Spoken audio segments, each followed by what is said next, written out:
They called him the golden boy of the American screen. The sandy-haired heartthrob with eyes like summer skies and a smile so carefully restrained it whispered of mystery. Robert Redford didn't need to shout to be heard. He barely had to speak at all. Audiences leaned in, hungry to decode the man behind the myth. But for all the cameras that trailed him, for all the microphones that gathered his every word, the real story was never told, because Robert Redford was a master of elegance, and silence was his most trusted co-star. Behind the poised interviews and polished premieres was a man stitched together by secrets.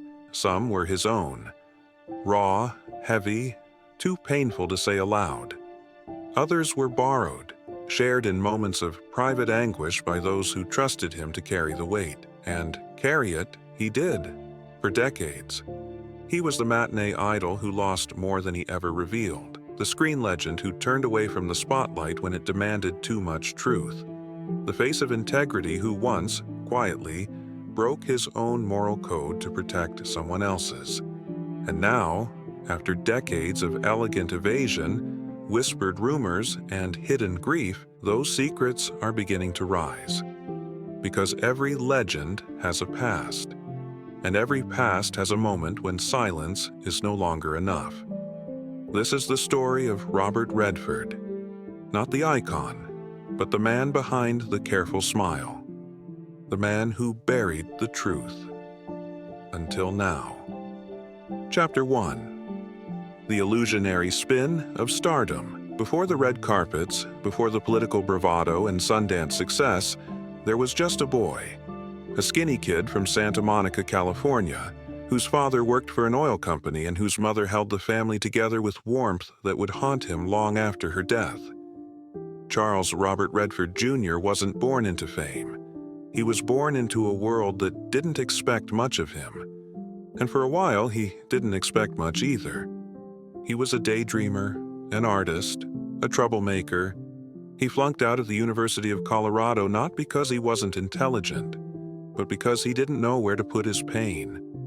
His mother had died young, too young, and he carried that loss like a weight inside his chest, pressing down on him in every classroom, every sports field, every conversation where he didn't quite fit. Hollywood, when it finally came calling, offered not just a career, it offered reinvention, escape, a new face in the mirror, a place where pain could be dressed in costume and tragedy turned into cinema. Redford stepped into the machine, and the machine dressed him like a prince. By the mid-1960s, he was golden, literally, barefoot in the park, Butch Cassidy and the Sundance Kid.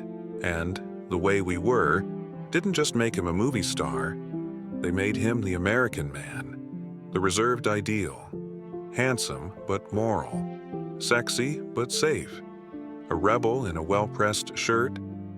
But the myth of Robert Redford wasn't built by him alone. It was curated, carefully, methodically, by the studios who saw in him something marketable, something malleable. They gave him scripts that mirrored his beauty and kept his messier truths locked behind closed doors.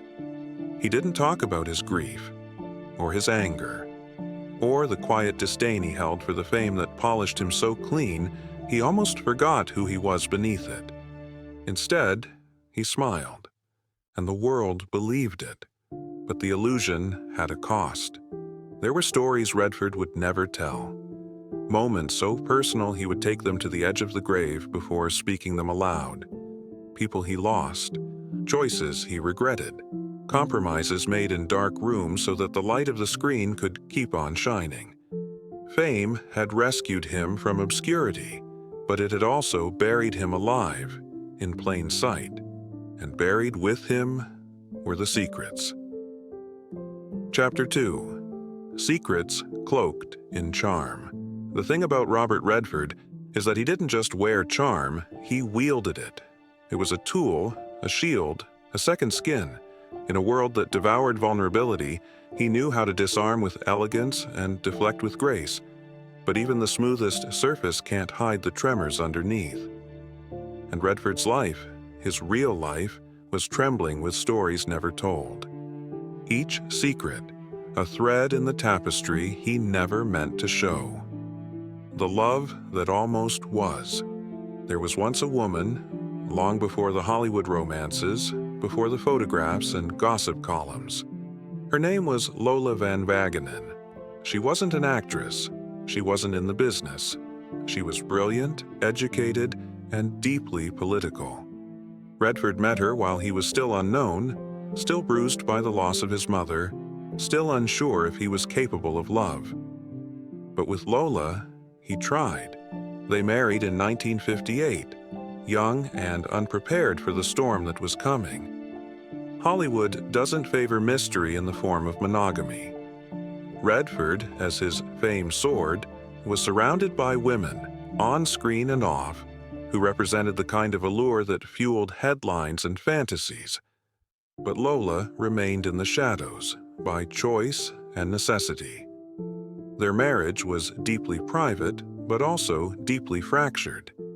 They suffered quietly, through miscarriages, through the death of their infant son, through the vast distance that fame creates between people who once spoke without words. Redford never spoke much of Lola. Even after their eventual divorce in 1985, he remained tight-lipped, offering only respect, never confession. But those who knew him in the quietest moments said it was Lola who taught him to love with both hands, and it was losing her, in spirit and eventually in marriage, that left a part of him permanently hollowed out. The role that broke him. He was meticulous in choosing roles. Redford didn't accept scripts just for the paycheck or the prestige. But there was one role that followed him like a shadow, The Great Gatsby. To the world, it was a dream pairing. Redford as Gatsby, the elusive American dream incarnate. But behind the scenes, he felt unequipped, ungrounded. He struggled to connect with Gatsby's hollow pursuit, fearing it mirrored his own life too closely.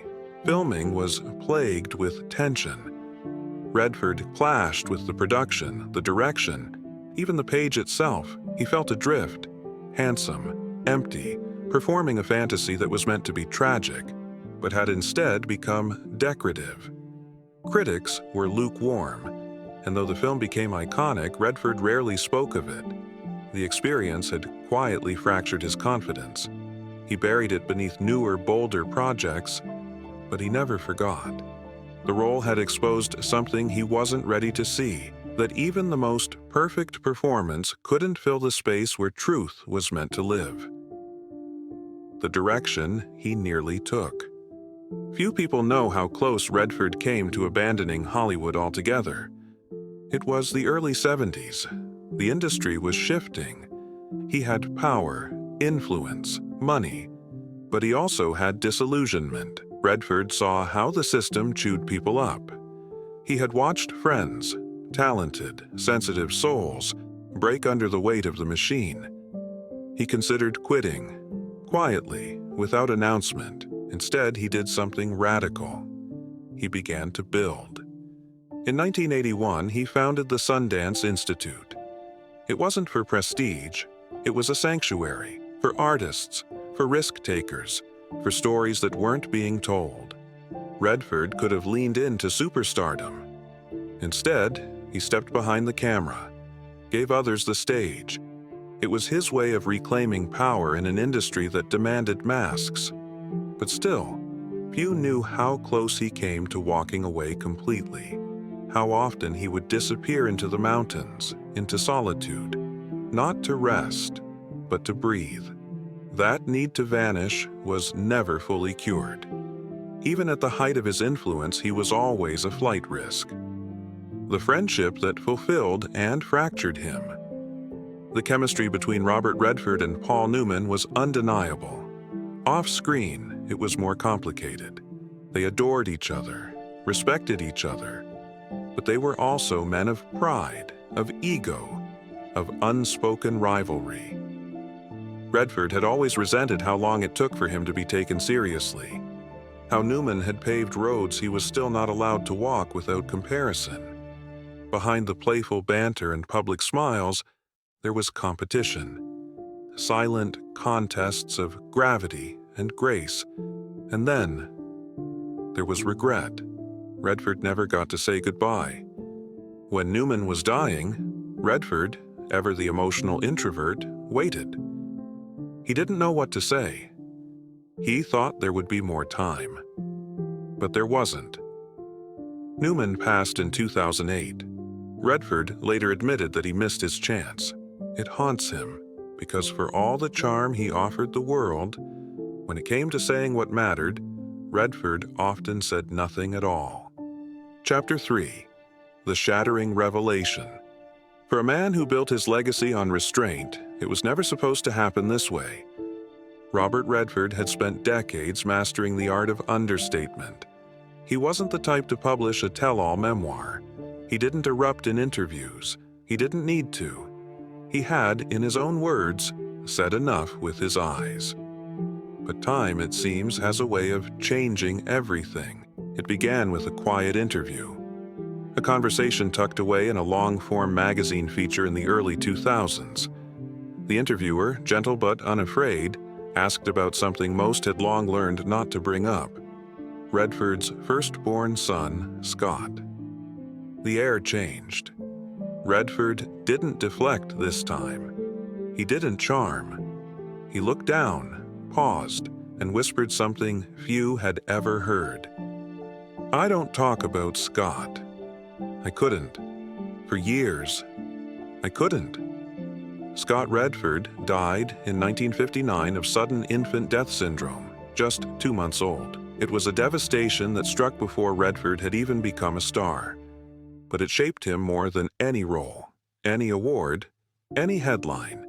He buried the grief, literally and emotionally. He didn't speak of it even to close friends. Not out of shame, but out of unbearable ache. In that moment, decades after the tragedy, Redford's voice cracked and the mask slipped. It's the kind of thing that never leaves you. You just learn how to carry it. That revelation, quiet though it was, shattered the illusion many still held, that Redford had been untouched by pain, that his life had been golden from the start. But that one loss, a baby boy with soft cheeks and no future, followed him through every film set, every romantic scene, every smile he forced when his heart was still breaking. That grief, he later admitted, was the reason he became so driven, so controlled, so private. It wasn't the only secret. Another truth, long buried under stoic interviews and dignified appearances, came in pieces through friends, colleagues, and eventually Redford himself. He had struggled with depression, not the dramatic kind, not the visible unraveling that makes headlines. His was a slow ache, a quiet despair that crept in between roles, that surfaced in the stillness between projects. It came after his divorce, after his children grew and moved away. It came when he realized that being Robert Redford meant never really being anyone else. He confessed it only to a handful of people. One friend recalled him once saying, "I've spent my life building this image. Now I'm stuck inside it." The revelation stunned even those who thought they knew him best. Redford, the emblem of control, elegance, purpose, had been quietly suffering behind closed doors. And because he never cried out, no one thought to listen for the silence. But perhaps the most poignant exposure came not in words, but in action. In 2018, Redford announced his retirement from acting. The film The Old Man and the Gun would be his last. It was the story of an aging bank robber who escapes prison and continues a life of crime simply because he loves it. Redford played him with a knowing smile and a hint of sadness. What most didn't realize was that the film wasn't just a swan song. It was a confession. Redford was saying goodbye, not just to acting, but to the version of himself the world had fallen in love with. The version that didn't cry, didn't break, didn't bleed. In interviews surrounding the film, he hinted more openly than ever before. "It's time to move into the shadows. That's where I belong now." It was a poetic end, A curtain call on a life spent dodging the spotlight even while standing in its center. And as the applause died down, what remained was the truth. Chapter 4. The Climax and Reflective Echo. In his final days on the screen, Robert Redford wasn't playing a role anymore. He was unraveling, not in chaos, but in grace. Because somewhere between the man he had been and the image the world adored, Redford had begun to reclaim something he thought he'd lost: himself. When the cameras stopped rolling on The Old Man and the Gun, he didn't linger. There was no extended farewell tour, no nostalgic tribute. He packed up, stepped back, and disappeared into the stillness of Utah, into the whispering trees and open skies he'd always loved more than the flash of Hollywood.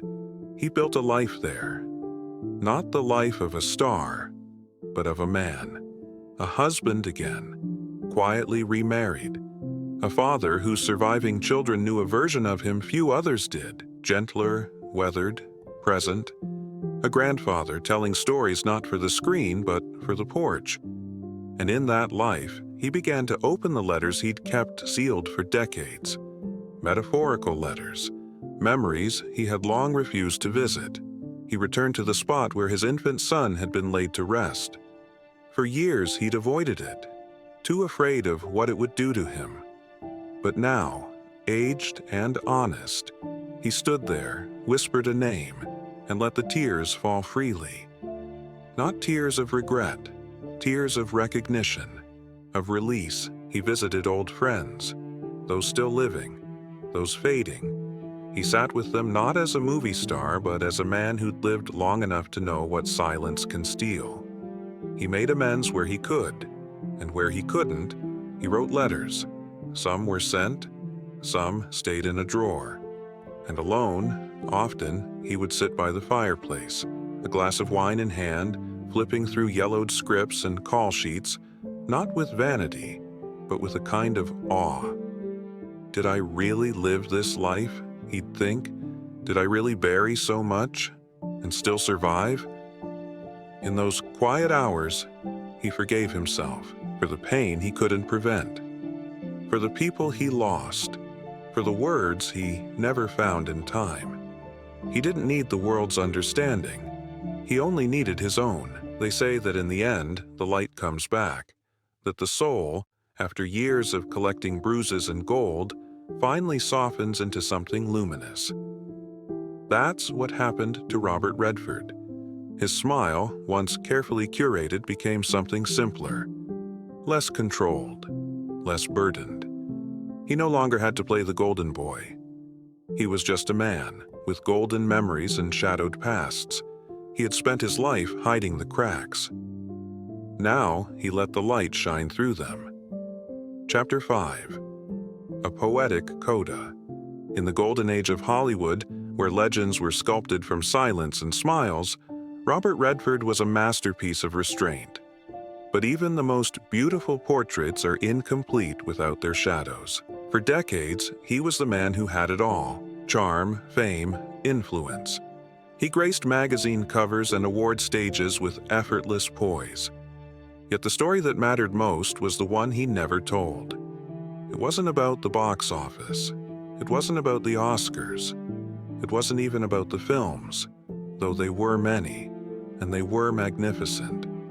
It was about the boy who lost his mother too soon, the father who buried a child and couldn't bear to speak his name, the husband who watched love slip through his fingers in silence, the friend who waited too long to say goodbye, the man who smiled on screen while quietly wondering if he'd ever truly been seen.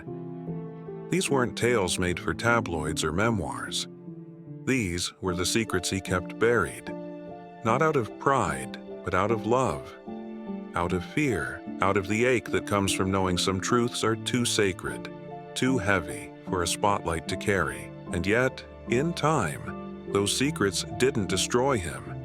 They defined him, made him human, made him real. Because in a world of artificial perfection, Redford's greatest role wasn't the Sundance Kid or Jay Gatsby or Jeremiah Johnson. It was the man behind them, the one who bore grief without spectacle, who built sanctuaries for others while hiding his own wounds, who held on to his dignity long after the applause had faded. He didn't leave behind scandal. He didn't leave behind confession. He left behind a mirror. And in that reflection, we don't see a flawless icon. We see a man, flawed, weathered, wiser, and more whole than he ever dared to appear. And in doing so, he gave us something no headline ever could: the courage to hold our own secrets with grace, until we're ready to let them go. If you enjoyed this video, please leave a like and comment down below, as it helps support this channel. Also, consider subscribing and hitting the notification bell to get notified of our newest videos. Thanks for watching.